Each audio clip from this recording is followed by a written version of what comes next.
ताप हुसैन कब आया? 1947 में आया, ये 1957 में आया है, 1957 में आया। ये माजर नहीं था, इसको इंडिया ने वहाँ से भेजा था पाकिस्तान में इंतशार फैलाने के लिए और फिर MQM के लोगों को इस्तेमाल करने के लिए। तो बेचारे भोले भाले थे। के अंदर इस वक्त पीपल्स पार्टी की हुकूमत है और कई सालों से हुकूमत है।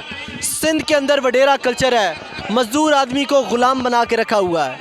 इसकी वजह क्या है? नई जमात को क्यों नहीं आगे आने देना चाहते? बिलावल भुट्टो जरदारी और आसिफ अली जरदारी साहब क्या चाहते हैं आवाम से, क्या कहेंगे आप?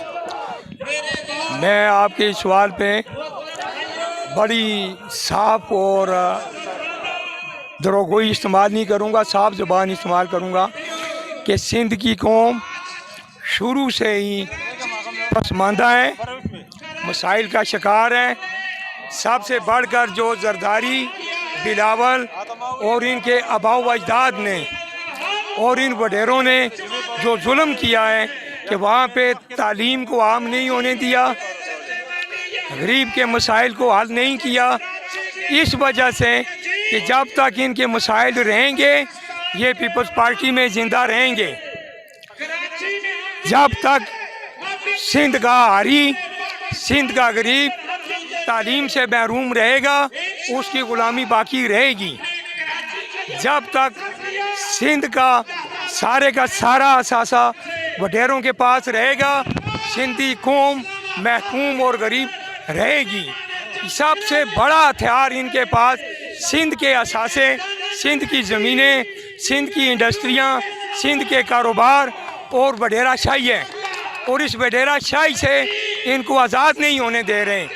तभी अभी भी लोगों के दिलों में, आप कराची का अशर देख लो, MQM का होल्ड था, सिंध की हुकूमत थी, इन्होंने ग्रीन बसें, लाल बसें, पीली बसें और पता नहीं क्या क्या कुछ आवाम को लॉलीपॉप दिया। लेकिन इसके बावजूद आवाम उठी है, आवाम ने सर उठाया है और इंशाअल्लाह आवाम सुरखरू होगी। और उसी का रिज़ल्ट ये निकला कि आवाम ने जमात इस्लामी को वोट दिया और उसी वोट के बौखलाहट का शिकार हुए ये और इन्होंने रिज़ल्ट रोक लिए। क्या वजह है कि लोग को ये अपने अंदर से निकलने नहीं दे रहे कि इन्होंने उनकी कमज़ोरियां पकड़ी हुई हैं, उनकी कमज़ोरियों को ये हल नहीं होने दे रहे। ना सिंध की हुकूमत होने दे रही है और ना ही वफाक की हुकूमत होने दे रही है। आज सिंध से बेरोज़गारी, बादमनी ख़त्म हो जाए तो इंशाअल्लाह सिंध तरक्की भी करेगा और इनके चुंगल से आज़ाद हो जाए। ये तो माफिया है सारा, इन्होंने सिंध को कारोबार बनाया हुआ है। सिंध को सूबा नहीं है, सिंध इनका कारोबार है। फिर ये लैंडलॉर्ड हैं, इन्होंने सिंध को अपनी जागीर बनाया हुआ है। सिंध के अंदर गुंडे भी रहते हैं, सिंध के अंदर आपके माफिया भी रहते हैं, अगवाकार रहते हैं, जिनको पनाह दी गई है मुबैना तौर पे, ज़राए के मुताबिक मुबैना तौर पे पनाहें दी गई हैं अगवाकारों को, जो पाकिस्तान के मुख्तलिफ़ शहरों से लोगों को अगवा करते हैं और सिंध के इलाका में छुपा लेते हैं और करोड़ों रुपए का मुतालबा करते हैं। ऐसी कई वीडियो सिंध से शाया की जाती हैं, पब्लिश की जाती हैं। कौन जिम्मेदार है इसका? इसका सिंध के हुक्मरान जिम्मेदार हैं। अभी आपको मैं बिलावल भुट्टो जिम्मेदार है, आसिफ अली जरदारी जिम्मेदार? बिल्कुल यही जिम्मेदार हैं, इनके MNA जिम्मेदार हैं, इनके वडेरे जिम्मेदार हैं। अभी आप घोटकी में जाओ, कच्चे का इलाका है, वहाँ पे सारे डाकू हैं। उनकी सरपरस्ती कौन कर रहे हैं? उनकी खुर्शीद अली शाह कर रहे हैं, उनकी चाचड़ कर रहे हैं, फिर उधर घोटो कर रहे हैं। ये सारे इनके पुष्टपना हैं। आप किस किस का नाम उगलवाओगे हमसे? ये सारे यही लोग हैं, अगवाकार इनके अपने हैं, डाकू इनके अपने हैं। ये उनको मंथलियाँ उनसे लेते हैं, उनकी पुष्टपनाही करते हैं, उन्हीं को तहफ़्फ़ुज़ देते हैं। और सबसे बढ़कर सिंध पुलिस इनकी अपनी है। आए रोज़ वहाँ पे सिक्योरिटी फोर्सेस को मार दिया जाता है, शहीद कर दिया जाता है डाकुओं की जानिब से। ये जो सिंध के अंदर जो डाकू बैठे हुए हैं, हम देखते हैं कि कई ऑपरेशंस सिक्योरिटी फोर्सेस की जानिब से होता है, लेकिन कभी कामयाबी मिलती है, कभी नहीं मिलती है। इसका ज़िम्मेदार कौन है? इसके ज़िम्मेदार मैं बार बार आपको बता रहा हूँ, सिंध के हुक्मरान हैं, सिंध की माफिया है। ये मुझे बताएं डाकू बनता कैसे है, डाकू चलता कैसे है? بھائی ابھی میں ہوں، میں اپنی مثال دے رہا ہوں، جب میں حالات سے تنگ ہو جاؤں گا، میرے گھر میں روٹی نہیں ہوگی، میرے بچے بھوکے مر رہے ہوں گے، ان کے پاس کپڑے نہیں ہوں گے، تو میں نے کیا کرنا ہے؟ میں نے آپ کو پکڑنا ہے، اس کا گریبان پکڑنا ہے۔ جب میں ایک دو بندوں کے ساتھ وارداتیں کر لوں گا تو میری نظر کہاں پہ ہوگی؟ علاقے کے وڈیرے کے اوپر۔ میں اس وڈیرے کے پاس جاؤں گا، وہ وڈیرا مجھے آشیرواد دے گا، وہ کہے گا جی ٹھیک ہے تو گھبرانا، میں تیرے پیچھے ہوں، پولیس تیرا کچھ نہیں بگاڑ سکتی، رینجر تیرا کچھ بھی نہیں بگاڑ سکتی۔ تو جب ہم ہی ان کو دیں، پناہ دیں، ہم ہی ان کی حوصلہ افزائی کریں تو جرائم کا کالا کما کون کرے گا؟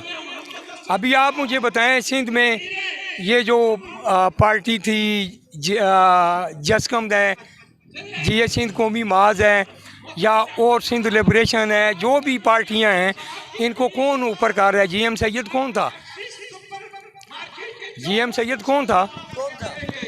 وہ بھی یہی سندھی تھا اور پاکستان کی تحریک میں اس کا حصہ تھا، لیکن جب اس نے پہلے وہ پیپلز پارٹی میں تھا، جب پیپلز پارٹی نے اس کو حقوق نہیں دیے، پھر انڈیا والوں نے اس کو ہائر کیا۔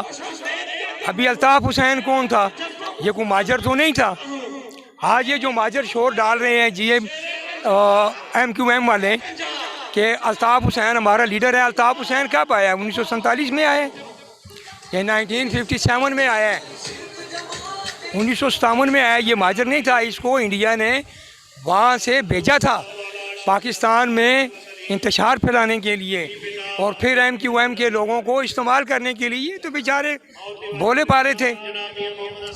جی بالکل، آپ کو بتائیں اس وقت یہ سندھ سے آئی ہوئی عوام ہے، کراچی سے آئی ہوئی عوام ہے، جو بتا رہی ہے کہ ایک طرف پیپلز پارٹی اور باقی سیاسی جماعتوں کی جانب سے مل کر جماعت اسلامی کو دبانے کی کوشش کی جا رہی ہے، دوسری جانب یہاں پر کچھ اہم انکشافات بھی ہو رہے ہیں کہ جو سندھ کے اندر جو اغوا کار ہیں ان کا ذمہ دار کون ہے۔ آپ نے اس بزرگ شہری کی زبانی سنا، کچھ اور لوگوں سے بھی بات کرتے ہیں، ہمارے ساتھ رہیے گا۔